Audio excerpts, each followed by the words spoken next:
श्री राम। आप सभी का जीवन मंगलमय हो। आज की धर्म पर चर्चा भारत संस्कार मंच YouTube channel, Facebook, Instagram, Twitter के माध्यम से आप सभी महान भावों दिव्यजनों का हार्दिक वंदन, अभिनंदन एवं स्वागत है। आज की धर्म पर चर्चा परमात्मा सृष्टि का सृजन करते हैं और सृष्टि का सृष्टि पर ही सबसे बड़ा खतरा मंडरा रहा है। सृष्टि ही समाप्त की तरफ, विध्वंस की तरफ आज की परिस्थितियां उस तरफ बढ़ रही हैं।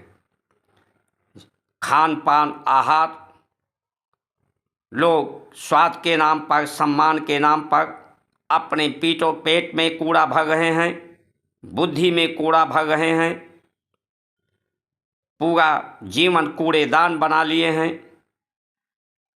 प्रकृति में कार्बन बढ़ रहा है। कार्बन बढ़ने से जो परम तत्व है, प्रकाश तत्व है, जो ऊपर से आकाश तत्व, परम तत्व नीचे आता है, वो ऊपर कार्बन के द्वारा नहीं जा पाता। इससे गर्मी बढ़ती जा रही है। ग्लेशियर पिघलेंगे, सहिष्णुता समाप्त होगी। लोगों में दोष बढ़ता जा रहा है, रक्त में दोष होता जा रहा है, रक्त में आकाश तत्व, प्रकाश तत्व कम होता जा रहा है, लोगों का रक्त गाढ़ा होता जा रहा है। इसलिए हार्ट अटैक, दिल की बीमारियां बढ़ रही हैं, पेट की बीमारी बढ़ रही है, बुद्धि की बीमारी बढ़ रही है, रोग शोक संताप बढ़ रहे हैं, समाज में असंतोष बढ़ रहा है।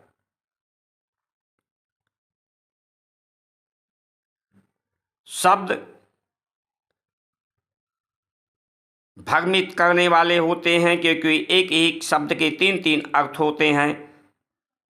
त्रिगुणात्मक ये सृष्टि है, इसलिए शब्दार्थ, भावार्थ हमारे ऋषियों ने शब्द का, जीवन का, तत्वों का, ये शरीर भी एक तत्व ही है, 24 तत्वों का है।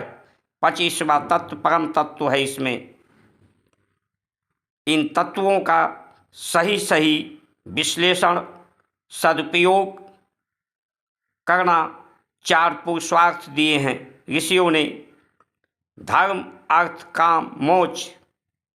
धर्म को जाने, जो आप धारण कर रहे हैं, धारणाएं कैसी आपकी हों। अर्थ को जाने, उन तत्वों को, परम तत्वों को। अर्थ को जाने, शरीर के अर्थ, समाज के अर्थ, संसार के अर्थ को, प्रकृति के अर्थ को, परमार्थ, परमात्मा के अर्थ को। कर्म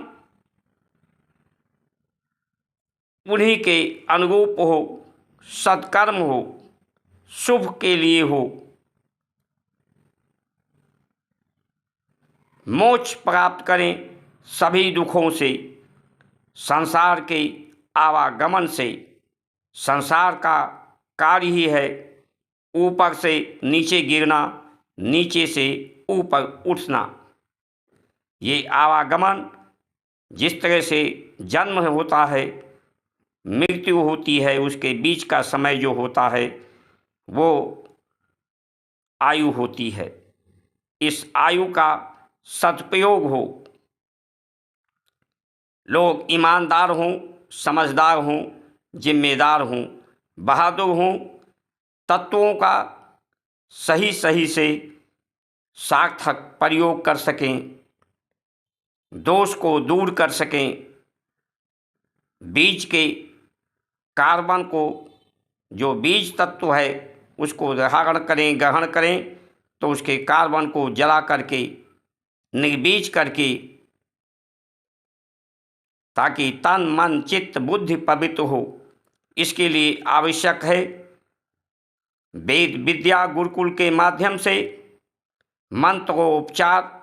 मंत्र ही सभी बीमारियों का, सभी समस्याओं का उपचार है।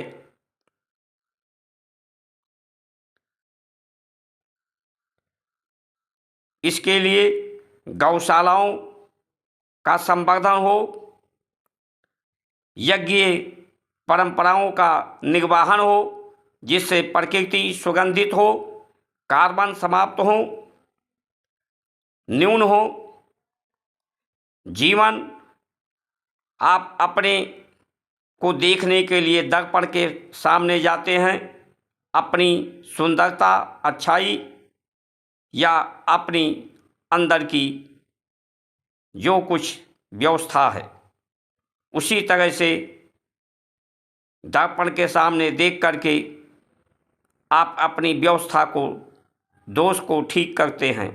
लेकिन अंदर की दोष जब तक ठीक नहीं होता, रक्त दोष, चरित्र दोष, बुद्धि दोष, उसे आपका शुभचिंतक, आपका गुरु ही देख सकता है, देखकर उसकी उपाय कर सकता है,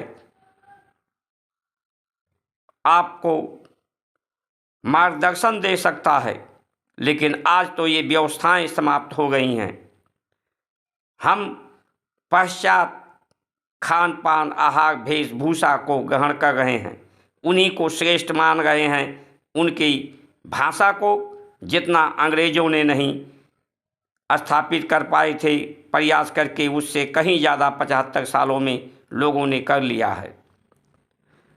वो भाषा जो ये सांकेतिक भाषा है, जो कोई अर्थ नहीं दे सकती जीवन का, प्रकृति का, परमार्थ का।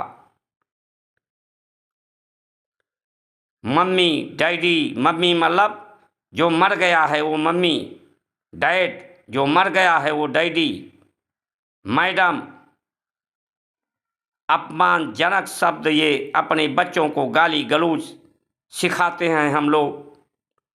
ऐसी भाषा को आज उत्तम समझने लगे हैं, क्योंकि हम उनको जानना चाहते हैं, उनको प्रयोग में लाना चाहते हैं, विदेशों को उनको उत्तम समझ लिया है। जिस दिन हम भारत को उत्तम समझेंगे, भारतीय व्यवस्था को उत्तम समझेंगे, हमसे वो सीखेंगे, हमारी भाषा को वो सीखेंगे। हमें उनकी भाषा जो निर्लज्ज है उसे सीखने की आवश्यकता, अपने बच्चों को सिखाने की क्या आवश्यकता है। बच्चों को तो 4 पुरुषार्थ हमें सिखाना चाहिए, धर्म अर्थ काम मोक्ष के लिए, जिससे लोगों में पुरुषार्थ पैदा हो। ऐसे लोगों से हमें सीखने की क्या आवश्यकता है जो 1851 तक औरतों को कहते थे उनमें आत्मा ही नहीं होती, उनकी गवाही नहीं मानी जाती, उनको वोट डालने का अधिकार नहीं, उन्हें कोई अधिकार नहीं, वो सिर्फ भोग वस्तु हैं। बच्चे पैदा करना उनके लिए सबसे बड़ा नीच काम समझते थे। बच्चों को द्वार के सामने रख देते थे, उसे उठा करके ले जाकर एक जगह पाला जाता था, उसे कॉन्वेंट कहते हैं। आज वो कॉन्वेंट हमारे यहाँ बढ़ रहा है। लावारिस बच्चों को बनाया जा रहा है।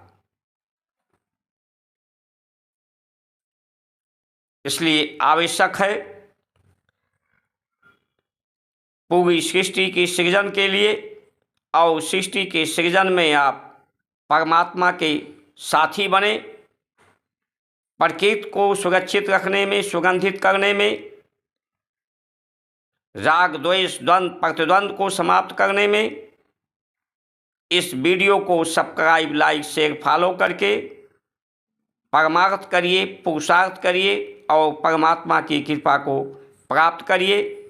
अभी तक जो भी 75 सालों में हमारे देश में राजनीतिक पार्टियों ने किया है, वो सब पश्चिमी देशों से वो प्रेरित होकर किया है।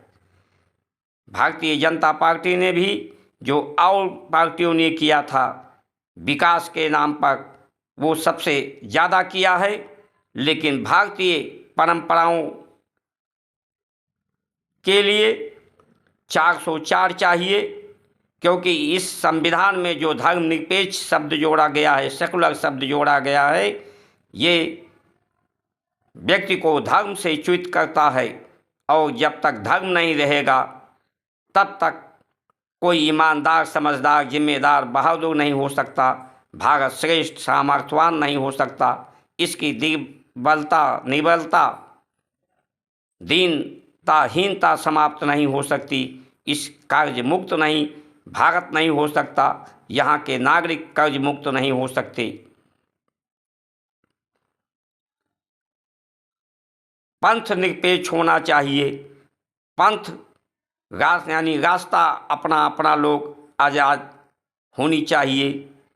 धर्म तो सबका एक है, क्योंकि सभी सुख शांति चाहते हैं, सभी स्वस्थ रहना चाहते हैं, सभी ईमानदारी व्यक्ति को ही पसंद करते हैं, समझदार को ही पसंद करते हैं, जिम्मेदार को ही पसंद करते हैं। इसलिए धर्म सबका एक है, पंथ अलग अलग हो सकता है, पंथ निरपेक्ष हो सकता है। सेकुलर यानी समान कहाँ है सेकुलर? मुस्लिम पर्सनल लॉ बोर्ड और हिंदू विवाह एक्ट कहाँ पर्सनल है, सेकुलर है? मंदिरों के दान का पैसा लेना, उस पर अधिकार सरकार का, हमारे गुरुकुल विद्याओं का कोई मान्यता ना होना, 28 और 30 धारा, तो सेकुलर भी तो नहीं है। ये संविधान में जो व्यवस्था दी गई है, कम से कम 20 आर्टिकल ऐसे हैं जो भारत की परंपराओं के प्रतिकूल हैं, विरोध में हैं। इन्हें समाप्त करने के लिए 404 भारतीय जनता पार्टी को चाहिए, जिससे हमारी भारतीय परंपराओं, परिस्थितियों के अनुसार हर व्यक्ति, हर परिवार, समाज, राष्ट्र और संवैधानिक व्यवस्था हो। संविधान हमारा संविधान हो जाए। इन 20 आर्टिकल संविधान में होने की वजह से संविधान हमारा असंवैधानिक हो गया है। इसे संविधान में परिवर्तन करने के लिए सब लोग समय से जागृत हों, सचेत हों, तभी सृष्टि बचेगी, सुख शांति सौहार्द सरोकार रहेगा। इन्हीं वचनों के साथ आप सभी का सुमंगल कामना करते हुए जय श्री राम।